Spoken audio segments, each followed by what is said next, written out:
Bloc stand at the heart of a fierce political contest, with unemployment biting and frustration simmering.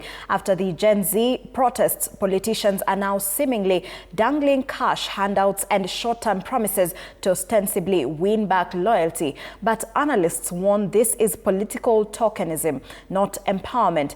As 2027 approaches, the question is whether young people will settle for fleeting gestures or demand lasting opportunities that secure their future. Kenya's unemployment crisis has turned young people into the country's largest and most vulnerable voting bloc. As the 2027 general election approaches, analysts warn that politicians are exploiting this reality, offering cash handouts and short-term goodies that may win loyalty but fail to deal with perennial problems, such as lack of quality jobs. Economic analyst Nabiswa argues that while giving young people money to start business may appear empowering, it is in fact political tokenism. He insists that real empowerment lies in structured investments such as the youth fund, job creation and civic education.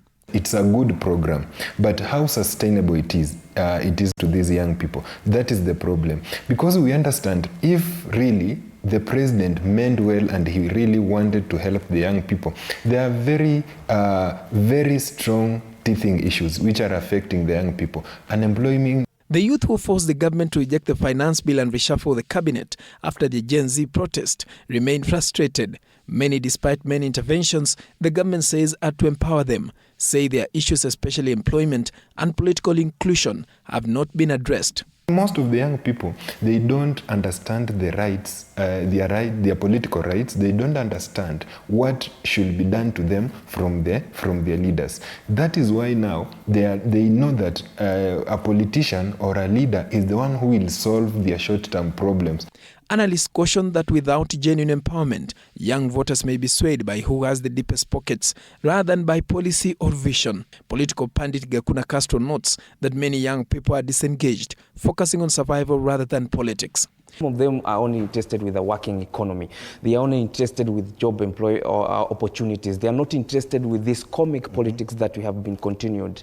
Neither Gachagua, neither William Ruto can say that he owns the youth. Lawyer and youth analyst Ruto adds that the deciding factor will be the value leaders present to them, not token gestures. If you're going for a meeting where you know that there's no value for you, either financially, socially or economically or even psychologically, you will not have the motivation to go for that meeting.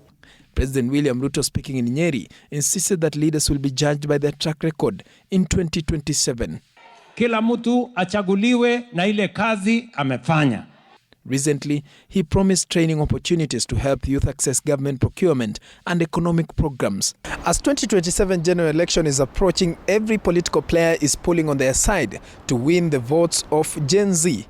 Paul Kirobi, TV 47, Nairobi.